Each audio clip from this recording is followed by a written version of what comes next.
My dad works in B2B marketing. He came by my school for career day and said he was a big ROAS man. Then he told everyone how much he loved calculating his return on ad spend. My friends still laugh at me to this day. Not everyone gets B2B, but with LinkedIn, you'll be able to reach people who do. Get a $100 credit on your next ad campaign. Go to linkedin.com/results to claim your credit. That's linkedin.com/results. Terms and conditions apply. LinkedIn, the place to be, to be. To everyone else, this is a task. But to you, this is opportunity. Switch to Boost Mobile and get the Coach Prime Moto G5G for $29.99 at boostmobile.com. The Boost Mobile network, together with our roaming partners, covers 99% of the U.S. population. Moto G5G for $29.99 when you switch with a new Unlimited Plus or Unlimited Premium plan activation. Online only. Taxes extra. All prices, fees, features, functionality, and offers are subject to change without notice. Visit boostmobile.com for details. The September stock-up sale is on now at Whole Foods Market. With kids back to school and busy workdays, you can save big on all you need to streamline your home and routine. Get huge deals on supplements and packaged coffee to energize and power through pickups and drop-offs. Next, save on organic chicken breast and Honeycrisp apples to master your meal plan. Then scoop up ready-to-heat and eat meals for when you just can't. So stock up and save at your local Whole Foods Market through September 17th.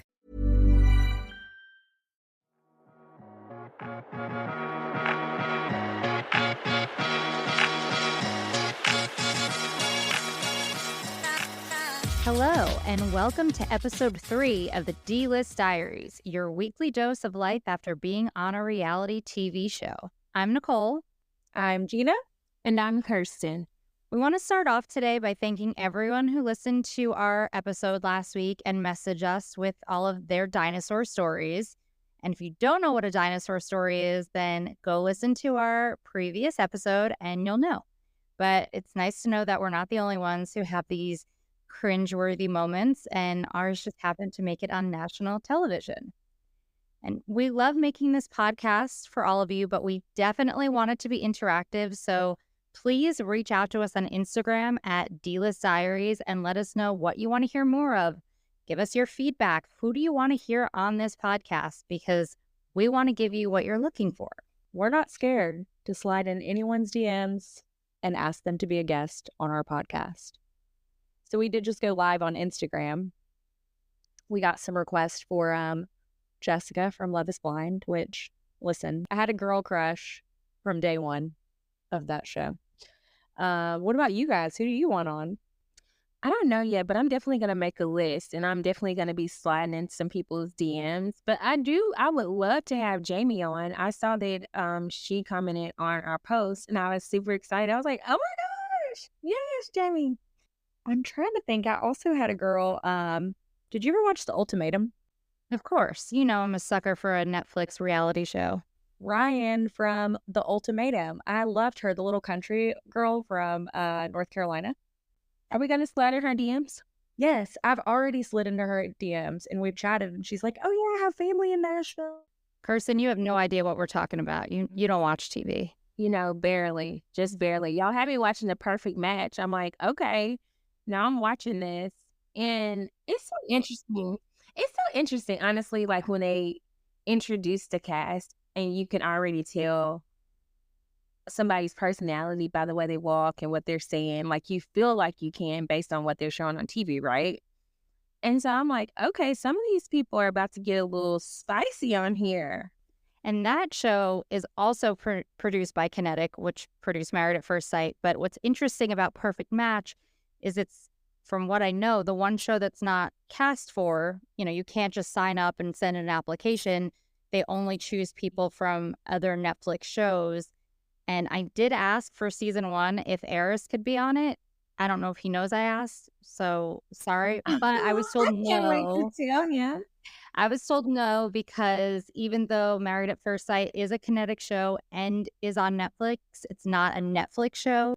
I think for the longest time, I don't know what it is, and I still kind of feel it like this, but when a show comes out like Love is Blind or anything Kinetic, and I feel like weirdly, like I'm like, we've been like, we probably have some of the same producers, or every time I've gone to one of their Instagrams, our only mutual follower is who my casting agent was for Married at First Sight, this guy Johnny. And so I'm like, oh my gosh, that means that they went through like the same casting process with like that's the only like common denominator we could have had to have that same mutual follower. So I don't know. I always feel like I should be friends with these people just because they have to have known what it's like to work under a kinetic show. What I would actually love is to have other people from Married at First Sight on our podcast, but truthfully, I don't even care about their marriages. I care more about their experience filming, because we know how their marriages ended and we know a lot of it was editing. But I can't think of a single person who I genuinely am like, what happened to your relationship? But I would love to know, did you have issues with production? Do you feel like that affected your relationship? Do you think the experts could have been more involved? Oh, I met a farmer's wife. Yes, I met them this weekend, so I had asked them. I think I sent them. I think that's his name. I see his profile on Instagram. Mitchell is my old coworker's brother-in-law, and she told me he was going to be on the show, and I want him to be friends with Clint because they both live out in Mount Juliet and do outdoor stuff. Wait, and he's a farmer on the show? Yeah, he's a farmer, and he met his girlfriend on the show. And Chris and I obviously watch Farmer Wants a Wife because Chris secretly loves reality dating shows more than any woman I know. But it's one of the things I love about him, because that's where I found him, on a reality marriage show. But, you know, he's true to his personality. Isn't it funny sometimes that, like, I know we talked about this in the last couple episodes, like being moderately recognizable, but then when you're not recognized and you start, like, it casually comes up, like even with my nail guy today, he's like, oh, you have a boyfriend? And I was like, yeah. And he was like, oh, are y'all gonna get married? And I'm like, no, I got married on a TV show. Like, when you end up bringing it up, like you're the one that brings it up in conversation and someone doesn't know. Like, it happens with my clients a lot that they're like, wait, what? Yeah, it happened with me this past weekend too. This girl's two people. They were like, so wait, you did a show? Tell me more. What happened? Where's your husband? Are you still married? And they just started rolling out the questions. I thought I was in an interview. I'm like, hold on one second. Then they want to know everything. They're like, wait, are you, the follow-up's always like, are you serious? Yeah. They're like, so you met, like, and then you got married on a show? And I'm like, no, like, we got married, like, when we met. They don't believe it. They're like, so you knew his name? You saw what he looked like? No, literally nothing. But you met his friends? No, no. Unless you're me, and then the answer is yes, I did know what he looked like. Well, yes, but you weren't supposed to. So it's, people just don't believe that anyone would actually go through with this. It's unbelievable, honestly. It really is an unbelievable experience and experiment to undergo all of that. Are we adrenaline junkies? No. I am most certainly am not an adrenaline junkie, but my mentality is, what's the worst that could happen? And if I'm comfortable with that, then it could only be that or better. And with Married at First Sight, I was like, okay, worst that could happen is I get publicly humiliated and divorced. And, you know, I'm probably going to end up with at least one of those two things anyway, so we might as well put them both together. And now I was publicly humiliated, but I'm not divorced and have no plans to be, so I'm coming out on top. Yeah, and I looked at it that same way too. I was like, honestly, going through this process is a 50-50 chance. So it's a 50% chance it may work out, and it's a 50% chance it may not. And that's just the chance you take in life. You take chances on everything else, like relocating to Nashville, searching for a new job, searching for new relationships. So, like, although it was televised, which was nerve-wracking, it's one of those things, well, I'm going to take a chance. Speaking of, Kirsten, I would love, and I know the people would love, for you to just give a quick update. You and Shaq, not together, no plans to be together, still friends. I think I just gave the update, but it seems to be the number one question we're always getting, so let's hear it. Well, actually, I have breaking news. So I talked to Shaquille last night, and he was wanting to get back together and get remarried. Don't you play like that. I know. Let me stop, guys. I am joking. You can't see my face right now. But... Look, wipe your sweat off your forehead, fan yourself. I like how on the Instagram live, everyone kept saying Dylan. I'm like, who is Dylan? Dr. Dylan. I'm like, Kirsten is with Shaq, not Dylan. And then I'm like, oh, Dapper Dylan, Dr. Dylan. Dapper Dylan. We all love Dapper Dylan. Everyone loves Shaquille, and he's excelling in life, and I'm so proud of him. He finally earned his PhD. Everything's going great. Work is going great for him. We do stay in touch, however. We're cordial. We'll DM and get on live sometimes. He was on live this past weekend at like 3 a.m, and I went out this past weekend for CMAs and went downtown on Broadway with my boots that really hurt my feet. So I was a cowgirl for 2 nights, and I got home late, and I'm like, what are they even doing on Instagram Live? And so I logged on, and he's like, come on, join the live. And I'm like, no, I'm at home in the bed in my bonnet. It's time to go to bed. Why are y'all still up? So like, we'll still maybe like hop on Instagram Lives and do that nonsense at 3 a.m. in the morning, if we're available. But I have definitely moved on from Shaquille. Shaquille and I are not together anymore. We're not getting remarried. Just for clarification, just in case people thought that, womp womp, sorry. I'm seeing somebody, and this man, I've been knowing him for a while, and we go out on dates. We went to a concert, our first concert this year. It was Drake's concert. And like, we went to Cancun. We've done all the things together. We've been having fun and having good dates and just reconnecting. So yeah, that's my life update with my relationship. Well, thank you for sharing. I know it's not what any of us want to hear, but we are all very happy that you are happy. And Shaq is also very happy. So it worked out the best it could given the circumstances. Yeah, it worked out how it was supposed to work it out. Nicole, always rooting. Always. We should go to Austin and see him because I would love that. I need my nails done, and my favorite girl, shout out Venus, she's in Austin, and Shaq is also there. I do wish he still lived here sometime. I actually saw Shaquille when he came to Nashville. I forgot what he came for. I think it was TSU graduation or something going on at TSU. So I saw him a couple of months ago when he came to Nashville, but I'm definitely down to go on a girls trip with y'all to Austin just to have a good time. I've heard great things about Austin, but I've never visited Austin before. So I'm down. Y'all let me know when. Austin's a lot like Nashville. That's what I heard. Kristen and I said we would move there maybe. That's the only other place we would move as of right now is Austin. Don't leave me ever. I Venmo'd Clint today because I got my reimbursement check from the divorce finally. Wow. Oh, good for you. Finally got paid. So it's 100% official then. I mean, I know it was official, but you got that money. We got that money. Chapter is closed. I know you feel great about that. I don't know the last time I saw Clint. I feel like you haven't seen Clint in like a year, honestly. You're always working and traveling. It's probably been about a year. Everyone does always ask me, they're like, oh, do y'all still hang out? Like me and Clint. Why would you? Why would we hang out? I'm like, we're in different relationships. Like, not that we ever had a relationship that felt like we were even remotely dating, but I don't think either of our significant others would be comfy with that. They'd be like, this is very uncomfortable. Yeah.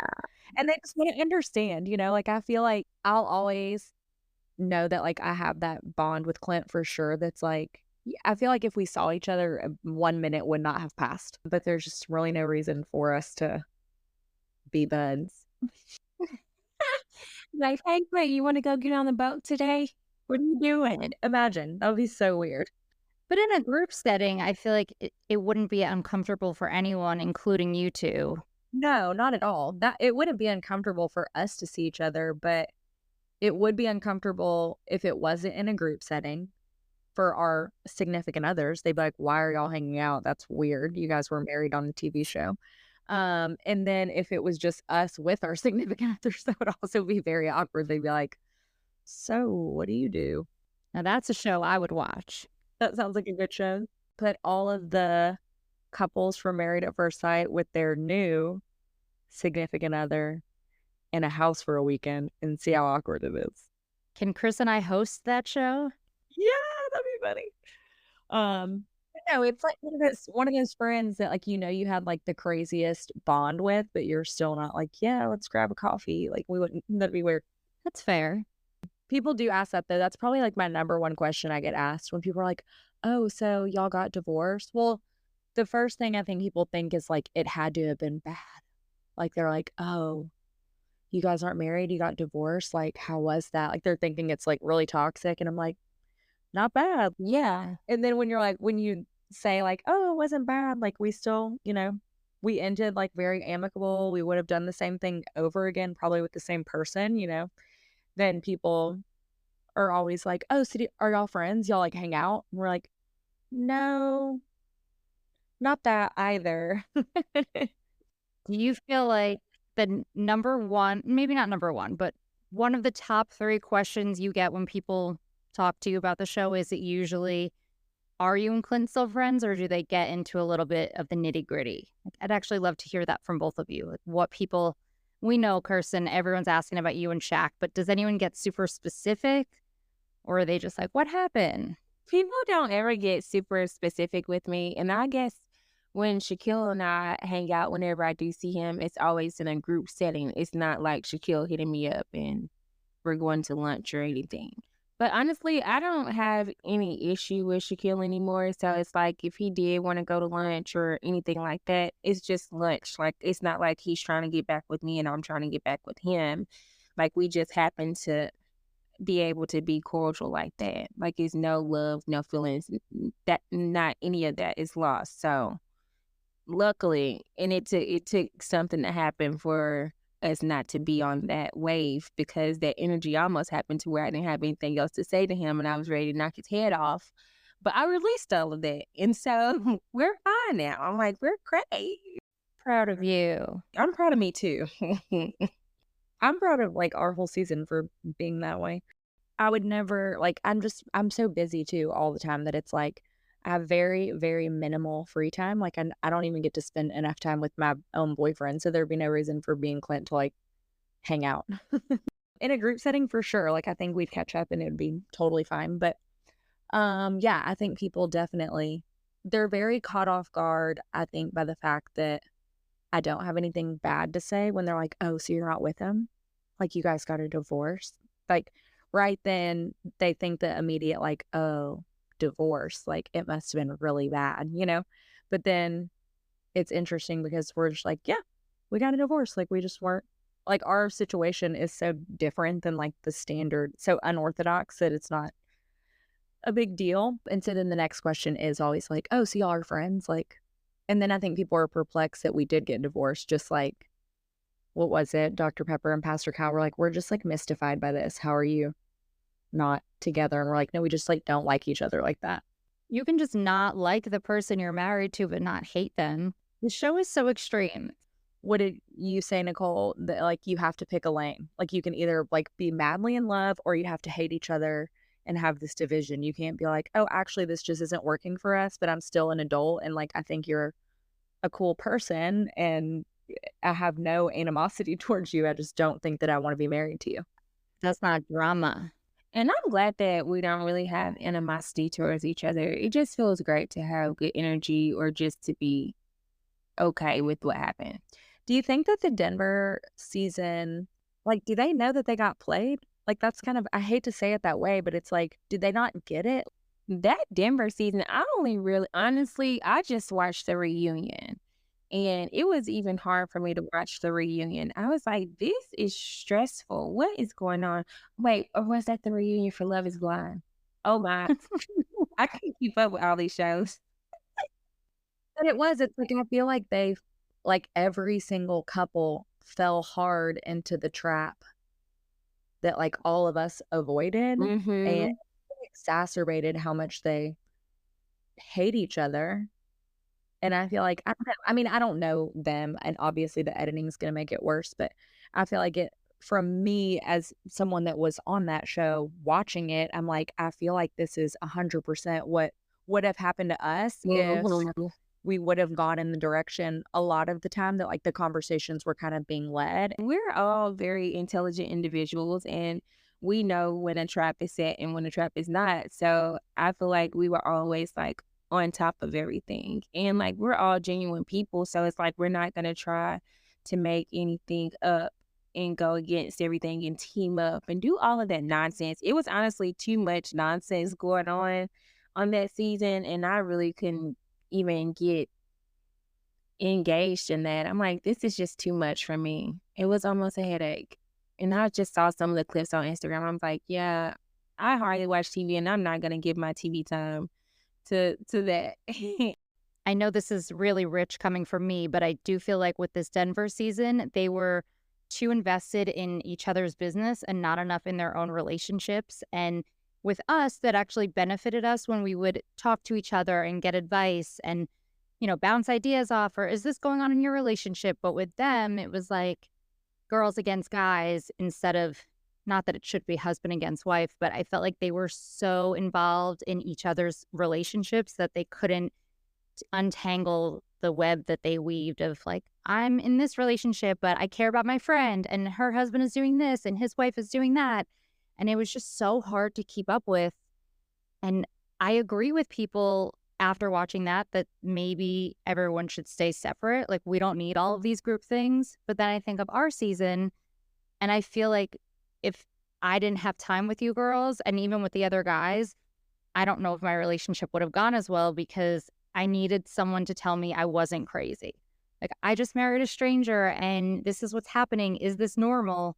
No other married person in the world I know could tell me that, because no one else I know was in this situation. So I feel like they just got caught up on the wrong things. And even if there was any chance at love, it was just overlooked because they were focusing on everything else.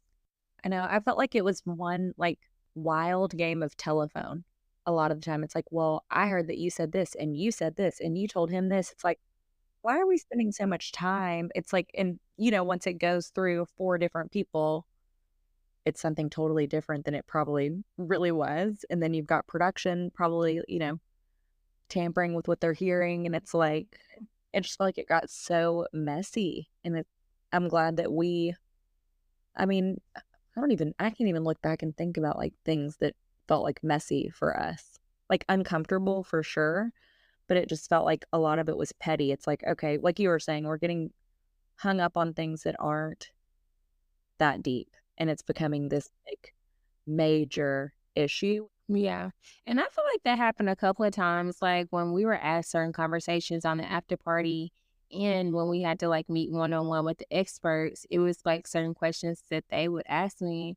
And I'm like, oh no, we're not going down that rabbit hole. Like, I would nip things in the bud so quickly because I'm like, we're not doing that. We can find something else to discuss, but I'm not about to even discuss that right now. If that's something that I would like to talk about, I would talk about that situation or comment with Shaquille. I'm like, I'm not about to sit here and answer all of these crazy questions because I know where y'all are headed with this. And I'm like, I am not getting caught in that trap. And like, it is so easy sometimes to get caught in that narrative or whatever they're spitting out, honestly, because if you're not paying attention and if you're not taking control of the conversation, then you will get trapped into that conversation. And it happened to me sometimes where I like will take something and run with it too. And I'm like, oh yeah, absolutely. We definitely going to talk about this. So it really honestly depends on whatever the topic is, if I'm going to like feed into it.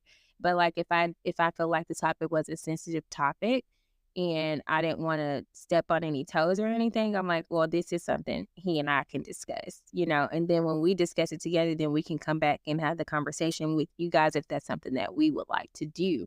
And so, I mean, it was several times where I was in a hot seat and y'all know that, and y'all were sitting there right beside me, when moments got uncomfortable or when it was topics I didn't feel like discussing, but I did anyway. So, but it's like sometimes you really have to understand, what am I getting out of this? Like, how am I feeling after I talk about this conversation?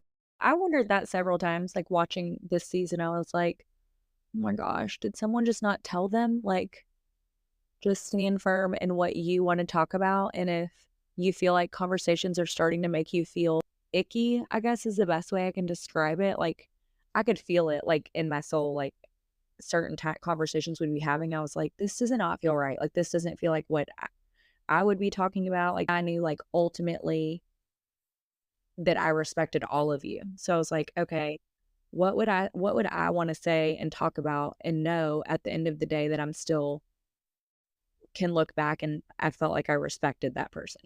All of us as a whole collectively like had that for each other. And so we almost held like our image or however we are being viewed or our relationship to the same standard as like everyone else around us. And that was, I think, why we were able to maintain friendships all around, because we knew at the end of the day that we all had mutual respect for everyone, no matter what decisions were made at the very end. This season, Instacart has your back to school. As in, they've got your back to school lunch favorites like snack packs and fresh fruit. And they've got your back to school supplies like backpacks, binders, and pencils.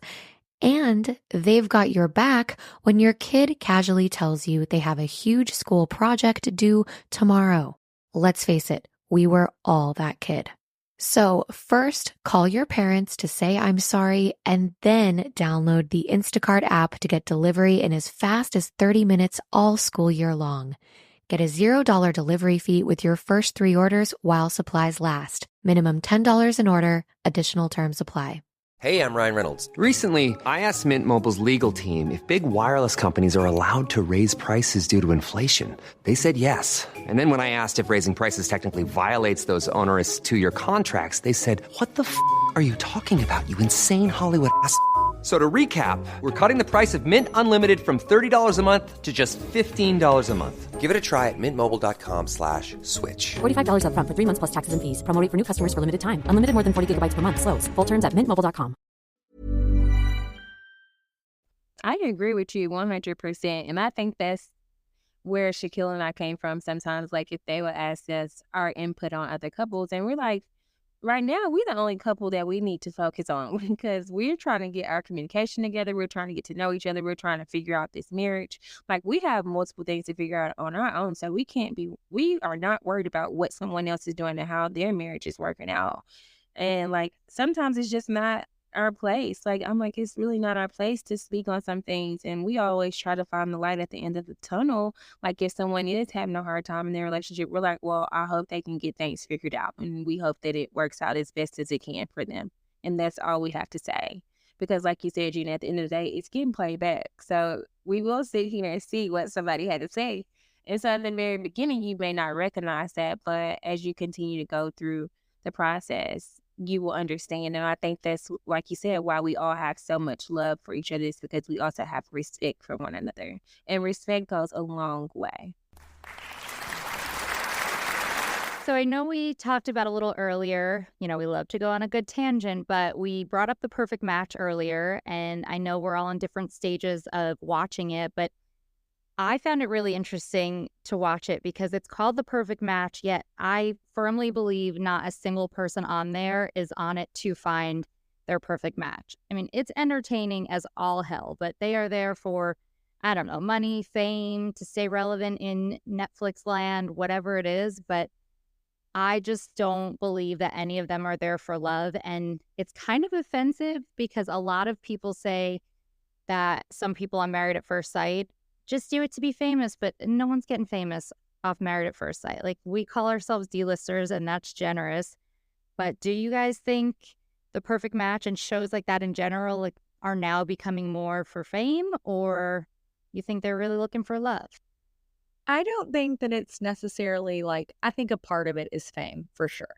But I also think it would be a really cool experience to just meet everyone from all the different shows. Like, I think that's a cool concept. I think if I were asked to go, which obviously we couldn't do it, but if I were asked to go on any type of show where all of these different, essentially D-listers, some of them maybe C at this point, but are all like placed in a house together, I think that would be a really crazy experience with maybe the chance of it. Like, who was it? Joey and Carousel? From season 1 of Perfect Match? They broke up.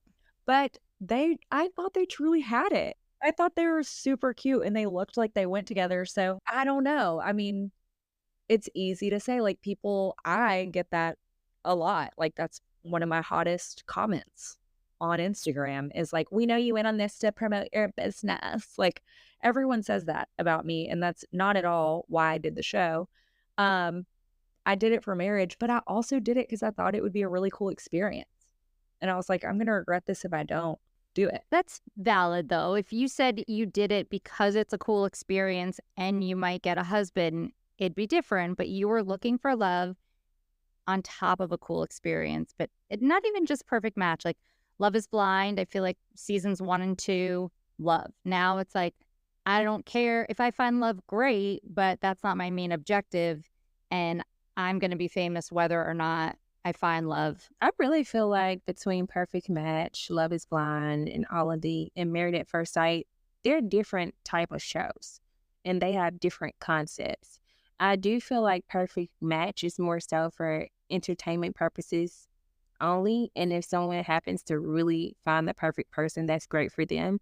But like you said, they pick all these people from a different show to come on the Perfect Match. And it's entertainment. Like when I was watching season 2 last night, it's entertainment. Like one guy said that he grew and he really is more mature now and he knows what to look for in a relationship and he was in therapy. So you may have 1 to 2 people that are serious about finding someone that they would love to fall in love with. But as far as like Love is Blind, I feel like they always have decent candidates on there. And I feel like some of the people are really serious and some of the people do stay married from Love is Blind. I think it's half and half. I think there's definitely like our show's the top of, I mean, probably like the top of like we're committed to the process, obviously. But I feel like there are definitely some candidates, even on like Perfect Match or Love is Blind, that are like, okay, I'm going to do this. And like I have pure intentions, but it's one of the two. It's like, ooh, I'm going to get a lot of Instagram followers and some brand deals. Or it's like, oh, this is a really dope experience and why not? Yeah. Love is Blind for sure, half and half. Like I was briefly messaging with Bliss from one of the former seasons because we were both reading the Sarah J. Maas books, but she just had her baby, so I'm sure she's not up on her fairy. Did you invite her? I will, but she is in newborn land. She can take 30 minutes for a podcast. That baby has to sleep. He seems so sweet, and because the Love is Blind experience for them was, Kirsten, I don't know if you watched the season, but basically he picked another girl, broke up with Bliss, went on the honeymoon with this other girl. On the honeymoon, they both decided it wasn't right. He came back, got the chance to meet Bliss, and they just fell in love. And to me, that screams like they're going to be together forever. And I fangirl so hard for their story. And she just seems like such a sweetheart. So it's people like that that you can tell just ooze good intentions. But then there's other people like from this recent season, the guy who, you know, the receipts came out that he was like, I'm just doing this to get famous and I'm going to marry you, to his girlfriend back home. And lo and behold, he's on Perfect Match this season. So point proven. But I'll dial back the aggression because as someone who also probably people, you know, question their intentions, I think a lot of people go into these shows with the hope that it works out, but knowing that plan B is still, I get something out of it. I mean, it is what it is. Some people go on the shows for fame. Some people go on the shows for love. And some people go on the shows just to see how it can work out and if it will work out. It's just some things pan out how it's supposed to. But you can always tell who's on there for entertainment purposes. And I am entertained. That's why people watch TV, right? That's why some people watch TV. I'm usually out working or connecting with people on rooftops or talking to friends on the phone, like doing things like that. So I don't really get to watch much TV. But when I do, I like it to be a really good show. I love TV. Like I could have TV. Well, I need TV on while I'm working because it's like the white noise of being in an office. So I just have a random show on low, which I know is weird, but music distracts me, but TV keeps me focused. But I just love TV. And Chris is more of a movie guy, but we've been finding shows to watch together, which is kind of difficult because there's not that many new good shows on, but I feel like it is a good way for us to learn about each other, which sounds really weird because we'll watch these dating shows. Like we'll watch Love is Blind or even, you know, Farmer Wants a Wife, like shows that aren't even relevant to us and our situation. but we'll see, this is a situation that these people are in. How would we handle it? Or it starts an open discussion of, if that were me and you said that to me, how would I feel? And we do get into little arguments sometimes, because if something, like whenever I see on a show where it's mostly like a Love is Blind or Married at First Sight type show, and the girl gets a real, I'm using air quotes, you can't see me, but a real proposal. I'm like, oh, that's something that I'll never get to experience. And then I get all upset, and he gets upset because it's not his fault he didn't get to propose, and he's not going to ask me to be his wife when I'm already his wife. So we do get into silly little tips when we watch these shows, but I do feel like we take a lot of good learning lessons away from them. So Kinetic continues to keep our relationship thriving, but I don't think most people see the shows this way. I think we're in a very unique position. I mean, y'all are in a unique position because you guys were on a show. And I feel like that is one of the greatest things in a relationship, is to be able to have some shows to watch together. I do agree that having shows to watch together is important, except for when your husband travels all the time and you have to wait for him to watch the latest episode of your favorite show, or you can't start a new show unless he's home. But I would expect the same from him. But anyway, speaking of shows and relationships, it has been a little over a year since we officially ended filming, and I know we tease here and there what we've been up to, but why don't we give an official little report on what our lives have been like in the past year since filming ended? 1 year in my world feels like 6 years ago. So much has happened.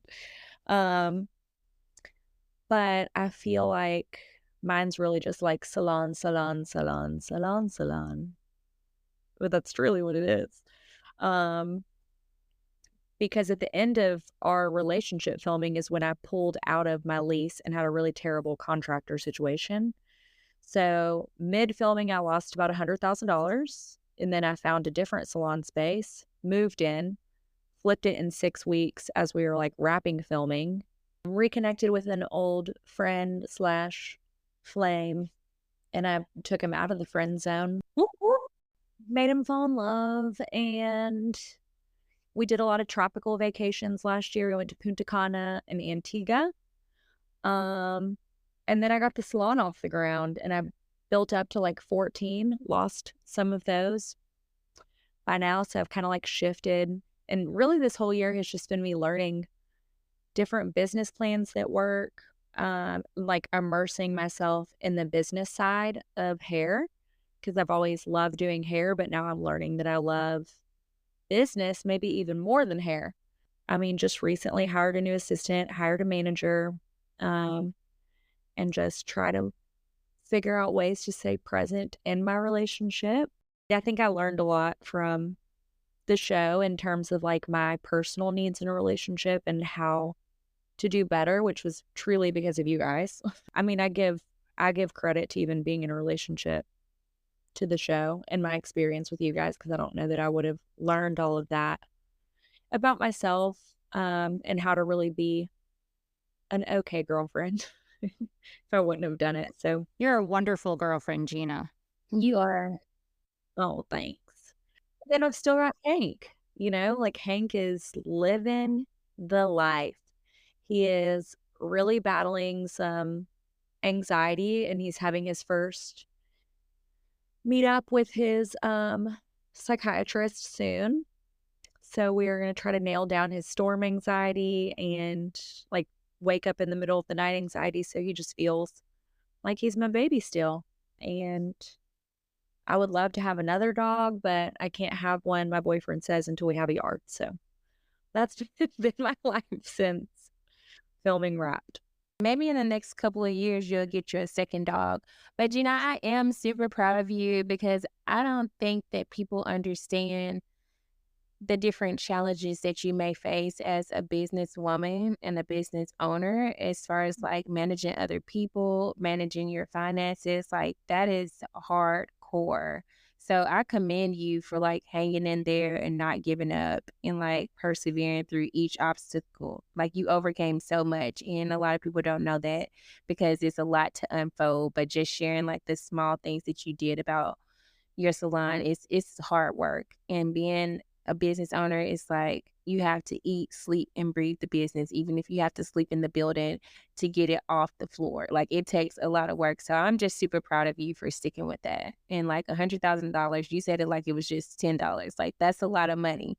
And I know that that was a stressful time for you. And I was like right there with you when you were experiencing all of that. And I was like, I just want to hug her. And I was praying for you. I'm like, and I still do pray for you. You may not know that because I don't always share that with you, but I was praying for you. I'm like, that's hard because even entrepreneurship within itself, it's like you have to count on yourself and show up for yourself every single day, because if you don't, you will not see any of your results and you won't make any money. And so you have to show up on the days when you're not even making money. So I'm just super proud of you, Gina.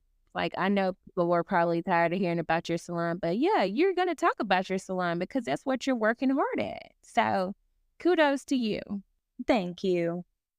I second that, by the way. I was there a lot at the beginning of the year when I wasn't working. So Slay Bay was literally my second home as much as it was Gina's. And I saw the things breaking, the water's leaking, all the things that could go wrong. And you just handled it with such grace, and I wish that that's the takeaway people could have seen from you and your salon on the show, and not just, I'm here talking about my salon, and I own a salon, and salon. Yes, you talk about your salon a lot because that is your baby.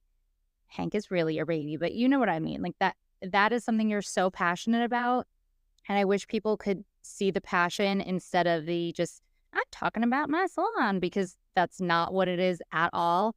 It's been incredible to see how much you've grown as a businesswoman and as a salon owner and just as a person. I mean, you're doing it, girlfriend, even if it doesn't feel like it.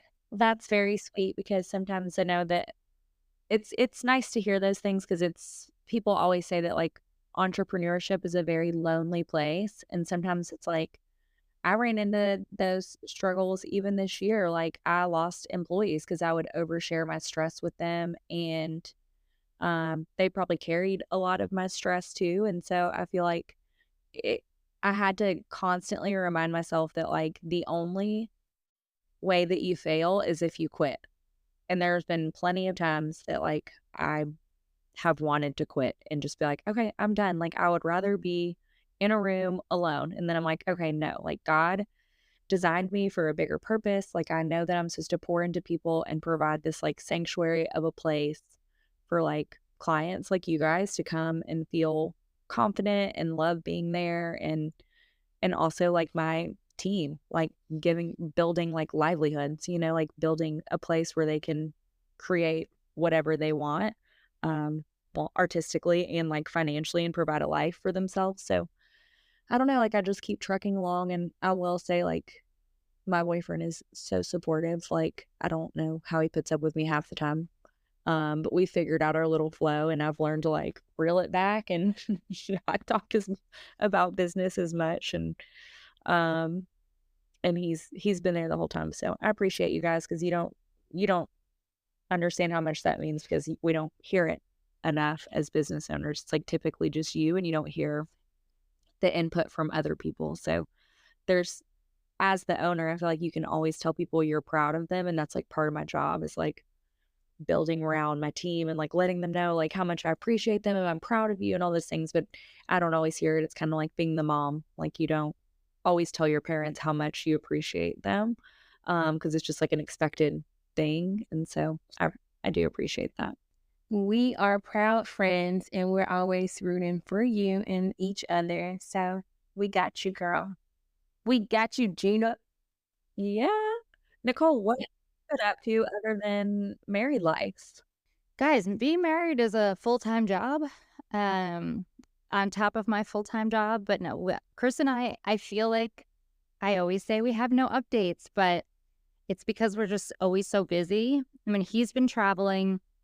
For the past 3 months, he's traveled almost every single week, 4 months now, because we're in June. He's been traveling almost every single week. So I feel like when we are together, we try to make the most of it. So we've been planning trips and date nights. We've been working on our yard, which I have to say is probably the thing I'm most proud of, even more than my marriage, because I have been putting grass seed down. And I am like a girl from Queens who did not even know that other places didn't have sidewalks. Like, I am not a garden girl, no green thumb. I kill every plant. But I have been putting grass seed down and watering my grass every day. And I go outside and I inspect it and I pull out the weeds. And then Chris mows the lawn. And we put up our gazebo that 2 people should never build on their own, especially when one person is 5'1". But we have been just building our lives together, and there's nothing huge. I mean, we don't have any new additions to the house or the family, no more new dogs, just the 3 crazy ones we got, but we're just building our lives together, and we're both really busy. So we try to make time for each other, which is our number one priority. And I just love him so much. And he's away right now, which I probably shouldn't say out loud. Please, no one come for me. I have 3 guard dogs, but I love him. And I think he should be our first guest on the podcast, because I do feel like a lot of people think that I speak for him and I speak for us, and I want them to hear it from him. And no, I will not be coaching him on what to say, but we're just happy. I mean, work is good. Life is good. The dogs are good. It's just good. And I think it's hard to accept sometimes. I'm still waiting for the other shoe to drop almost. Like, why is everything good? Not everything's great, but it's life. And I'm just living, just accepting that life is good. It makes me so happy to hear that you and Chris are so happy, because it always makes me think about watching you all on TV and just watching your love story unfold. And I'm so happy that I'm still able to see you guys in love. I'm so happy for you, Nicole, and I'm so glad that everything is like still working out well for you. And whenever the other shoe drops, guess what you do? You lace it back up and you tie it in a bow and you put it back on. You just figure things out and it'll be all right. That's what happens in life. It's just part of it. Gina had to lace her boots up several times, baby. Got them boots dirty, okay? So got down and dirty. It happens. I just said that same thing the other day. I was like, everything feels so good. I'm waiting on it to drop. And Kirsten was like, no.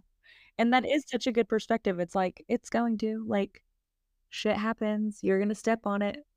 We've been through enough shit. I mean, Chris and I this past year with the tornado and losing our power, and That's it. all the shit. Like, I think we've determined we can handle anything together. So 2 years has brought us a lot of struggle from outside sources, but we've made it through it all. So whenever I'm waiting for the shoe to drop, I should just look at all the shoes on the floor already and see that we've just stepped right over them. Yeah, I definitely feel like this past year, and this year too, in general, for me, has been a roller coaster ride, and it's just part of life. And I feel like that's why I'm so heavy on like affirmations and gratitude, because that carries me through each and every day. Like, it's been several days this year where I've had to pick myself up from crying like several times. I'm like, oh my gosh, like, why didn't this work out? Or I thought this was going to happen for me. And what happened to this deal? Or why did this person back out? Like, even in the real estate world, you think that things are going to happen and you count on it to happen. And you're like, okay, maybe they just weren't ready right now, but it'll happen soon. So I just always look towards having like that gratitude and knowing that a not yet doesn't mean that it won't happen at all. Because I know that sometimes in life we can like think of what direction our life should go in and how our life should be. And that's not always how it works. And so it's like I have to lean very heavily on my faith to get me through each obstacle, because it gets hard out here. And there's several times that we all want to wake up and quit or don't want to put forth the effort. Like, even like Nicole, you have to put forth the effort at work and in your marriage. Gina, you have to put forth effort in your relationship and your business. And it's like, I have to put effort into like real estate and going out and hustling and getting clients and doing all the things. And I don't think that people understand how hard that can be. But life itself can be challenging. It's like you do your best at what you can and how you can. So it's like you have to just face each day with gratitude. And that's kind of what's been getting me through this year and last year. We have a fancy new real estate position, right? fancy new real estate position. That's so funny that you say that. So my company sold to the company that you used to work for. So now I'm at Compass, and I'm actually on the team. I'm on Gerard's team, the real estate professionals. So I'm loving being on the team, honestly. And my team lead, Gerard, he's amazing. And all the other agents on the team with me, they are great too. So I love being able to have, like, Gina, you're talking about that, like people who boost you up, who help build the dynamics within the culture of the team. Like, you need that team morality going on. Like, you have to have that camaraderie because that's the energy that keeps you going. It's like, okay, yeah, I could feed off my own energy, but like the people around you motivate you as well. So I love being able to have that extra motivation because we all need that sometimes. Because if we're sitting in rooms by ourselves, like, it gets very unmotivating. Like, okay, I know I can do this, but am I doing it right now? So it's like good to have the extra push around you, and to seeing other people win at the same time, it makes you want to win too. So I love being over at Compass, and I love being on the team. It's going so far so good. Well, Kirsten, seeing you on Instagram makes me want to get to the gym.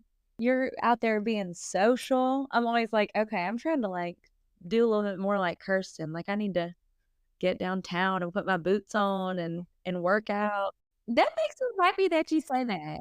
You do inspire me in that way. I'm like, she is working out. Like, I swear, I'm like, I think about it all the time. I see her post. I'm like, do I just need to call her and meet her at the gym? We should do a fun little workout together. I was just thinking that. I feel like our energy, which is the main reason we're doing this podcast, is because we just feed off each other so well. Like, all day I was so tired, and just doing this right now, it's nighttime and I'm just invigorated. I'm like, I could go mesh it up. Like, let me go run with the dogs, go dancing. I'm going to get my butt on the couch and have some dinner when we're done, but I feel like I could. And it's very rare to find people like that. And if nothing else, reality TV has brought us into each other's lives, and I will always be grateful. I am grateful for y'all too. And like, honestly, when I make those posts on Instagram, that's my entire motive, is to like get people out. Like, hey, let's go work out, or hey, let me go meet a friend for lunch and have a good conversation. You also can vent to one another. You can figure out different strategies to make things work out in business or relationships. Being able to have those friends and that connection is important to me, because I do specialize in like faith, fitness, and family and friends. Like, I want to get out and have a good time. And like, that's like me being an influencer and inspiring others to do the same. Because if you sit at home, like I said, by yourself, you're just going to be a couch potato. You're not going to feel motivated to do anything. So you want to live the life you have, because some people don't wake up the next day. Some people are not able to get up off the couch. So it's like, you definitely want to take advantage of life. Like, we weren't made to just exist. We were made to live. So do that. You can always count on Kirsten to give the most inspirational, motivational words. And I feel like I will be playing that little bit over and over as my morning motivation. So thank you for that. But I do think that is the perfect way to end this episode. So here we are. Episode 3 in the books. Everybody, thank you for listening today. We're so happy that y'all came to listen to us. Today, we just kind of like touched on like Perfect Match, all the shows that we're watching. We talked about our relationship recaps, what the years look like after filming, all great things. So definitely tune into our next episode. We may have a special guest. If you guys want someone to come on our show, DM us at D-List Diaries, and we would love to have your favorite D-listers on our show to dive into like how their relationships worked out, what's going on in their lives, all the catch up, all the tea. And so just let us know what y'all want us to talk about. Tune into our next episode, everybody. D-List Diaries. Bye. Bye. Bye.